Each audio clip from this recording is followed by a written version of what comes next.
Hi there, it's Alex here from Fightstorepro.com, and I'm here to talk about heavy bags. Now, I'm here in Lagos, Portugal at the world famous Shinobi Academy run by my good friend Colin Byrne, and I'm fortunate enough to be able to talk about just about every type of heavy bag available.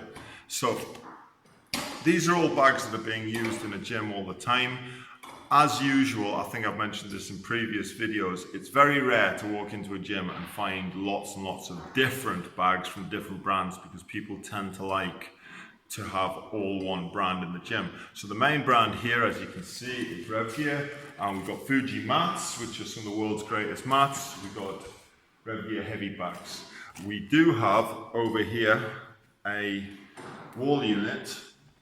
I've never heard of metal box, but it doesn't seem to be lasting so well, or maybe it's very old, it's hard to really say. But anyway, I'm going to go through each and every type of these bags in turn and talk about what they're for, their good points. Maybe if you're thinking about building a home gym or you're putting a gym together for your school, then you can maybe decide whether these bags are for you. So we're going to start with the wrecking ball, and we're going to move down the row, and we're going to finish up with the 6 foot bag, which is over here but not actually hung up. But worst case scenario, we have a 6 foot bag hung up in England, so we can talk about that one. So we're going to go first to our wrecking ball.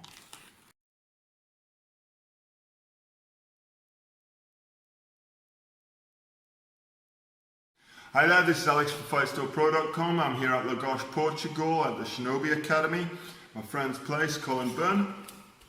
Now, I'm going through every type of bag here. We've got one of just about everything. So I thought this would be a great opportunity to show you guys whether these bags are going to be good for your gym or not. Now, so we're onto the wrecking ball. I really like this piece of kit. The first thing about a wrecking ball is it's really heavy. If you're lifting it up, it's probably weighing about 35 kilos, but in a much, much smaller, more compact area than, say, an average 4 foot bag. It's quite wide, you can swing it, yeah? And when you hit it,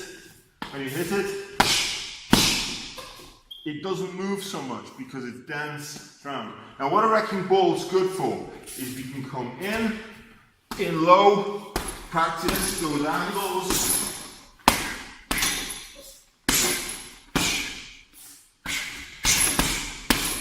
for short fire combinations, for when we're in close with our boxing. Yeah, I've seen guys kind of need these things, but that's not really what they're designed for. It is primarily a hands piece of kit. So we're going to come in here, we'll all get underneath the bag, come up the hook, all these short range shots. Yeah, but we can come in with our jabs, come low, get used to level changing to produce power from our legs. Great piece of kit. Now it is a specialist piece of kit. So again, if you're looking for a bag for a home gym and you're only wanting 1 or 2 bags, probably isn't for you. This is more going to be a 3rd or 4th bag that you purchase if you're wanting a range of different things that you can do. But overall, great bag. I recommend it certainly if you're kitting out a full gym.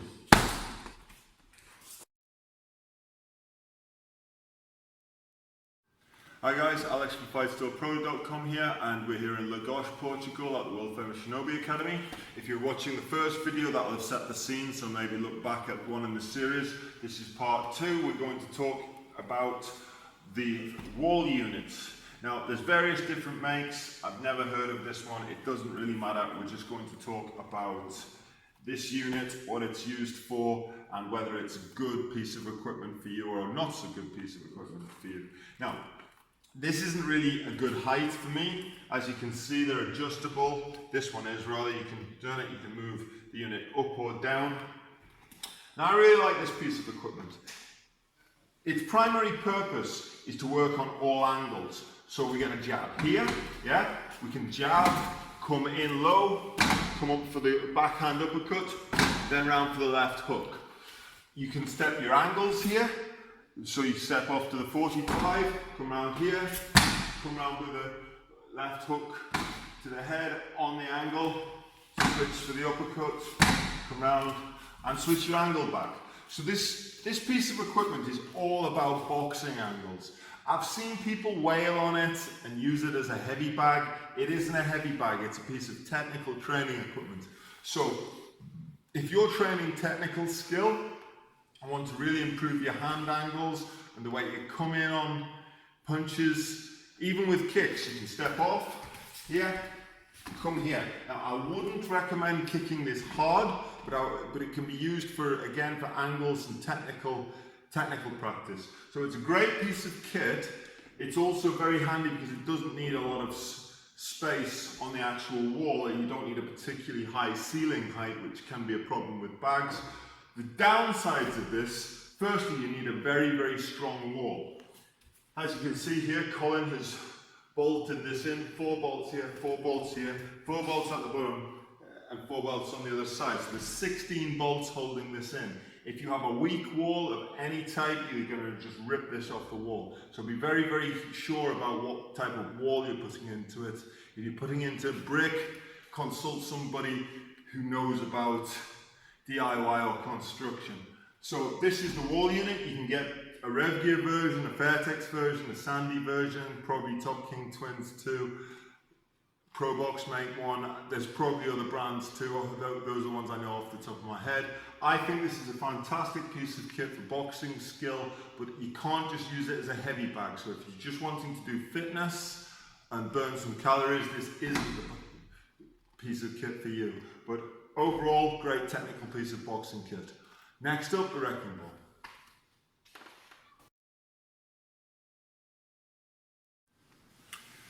Hi guys, this is Alex from Fightstorepro.com. I'm here at Lagos, Portugal, at the world famous Shinobi Academy, run by Colin Byrne. And I'm talking about heavy bags. I'm talking about every different type of heavy bag that we sell on Fightstorepro.com. So we have here the Uppercut bag or mushroom bag. Now, that's a good point, because right over there, if you just move the camera for a second, is another bag which is also commonly called an uppercut bag, which is called the Cigar bag from Rev Gear. But this one over here, Rev Gear call it a mushroom bag, but some companies will call it an uppercut bag. So let's not get confused with the name. The name doesn't matter, what matters is its functional use. Now I really like this bag, this is one of my favorites. It's dense at the top, as you can see it's wider at the top. It's thinner at the bottom. One of the things about that is it swings quite fast. Yeah? So we can make movement with it. We can turn the angles and it moves quickly. Yeah? Because it's heavy at the top, light at the bottom, you can hit it with a jab and it doesn't move much. Yeah? So we can hit it at the top and it doesn't have a lot of movement, so great to work in the jab. But as its name might suggest, what this is really good for is uppercut angles. Yeah? So we've got our corkscrew here, got a 45. Yeah? We can work our angles. Different parts for the body shot, for the uppercut to the jaw, so it's turning left hook, right uppercut, going for the head. One of the things I really like it for is swinging it back and forth, jab, jab, jab, and coming up with a backhand uppercut, coming around with the left hook. But all in all, a great piece of kit. Now, if you're primarily into hands rather than kickboxing, if you're mainly boxing, for somebody who's choosing one bag, I would often say to people, this isn't a bad choice over a 4-foot straight bag. It's got more options when you're hitting it. It pretty much performs in very much the same way as a straight 4-foot bag, although some of the footwork drills you can do with it aren't quite the same. But overall, it gives you a wider range of things that you can practice, and certainly a good addition to the arsenal. If you're a boxing gym and you're wanting a second or third bag, I would definitely have this one in as a second bag. If the 4-foot straight bag's the first, this has got to be the second. So we're going to move on. In the next video, we're going to show you the teardrop bag.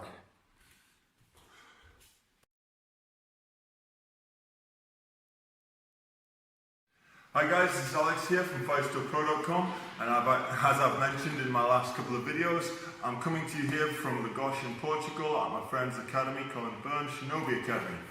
So, I'm on to the turn of the teardrop bag. Now, as I mentioned in earlier videos, there are multiple brands who create this bag.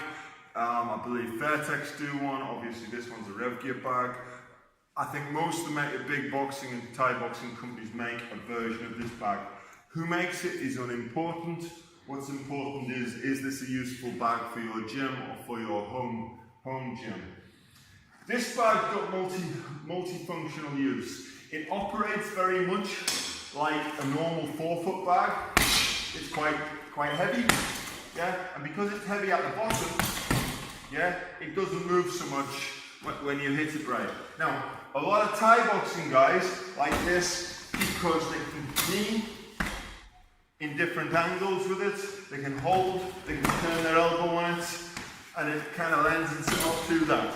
So it's great for clinch work, if you're using it to box with, yeah, it's got good footwork, you can move in and out with it.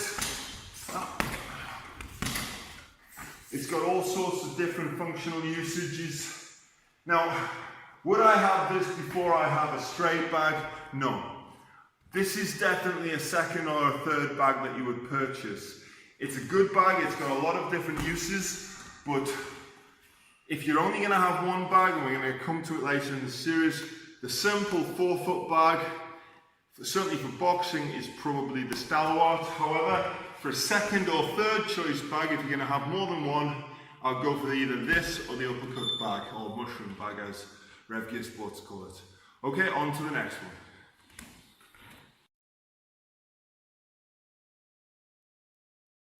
Hi guys, this is Alex from Fightstorepro.com, and I'm here looking at different heavy bags that you can buy for your gym or home gym. Now this one is called the Cigar bag, or sometimes known also as an uppercut bag. We discussed this in previous videos, so I'm going to leave that there. As you can see, this hangs differently to most bags. This one's horizontal rather than hanging vertically. So the main application of this is it actually swinging like this. Now this is too low for me. This is too low for me to effectively use. But what we're doing here is we're going to use it to help with our slip. And then we're going to come around. And it's way too low for me, but you can see the idea. Now we can jab at the end, and as you see, and we use our footwork, get underneath, and throw shots from different angles while simulating a shot coming towards us. This is the type of bag that you're only going to add into a gym if you've got a lot of the other bags. It's not a first choice bag by any means. A lot of people will hang it on 2 straps, like this, and have maybe 2 brackets. Some people will, some people won't. But again, this is the usage of it. Working on your slips and your counters from the slip. So, great piece of kit. But as I say, one that you're going to probably add in towards the end of your bag buying spree. Next up is the good old straight 4-foot bag. Check out my next video.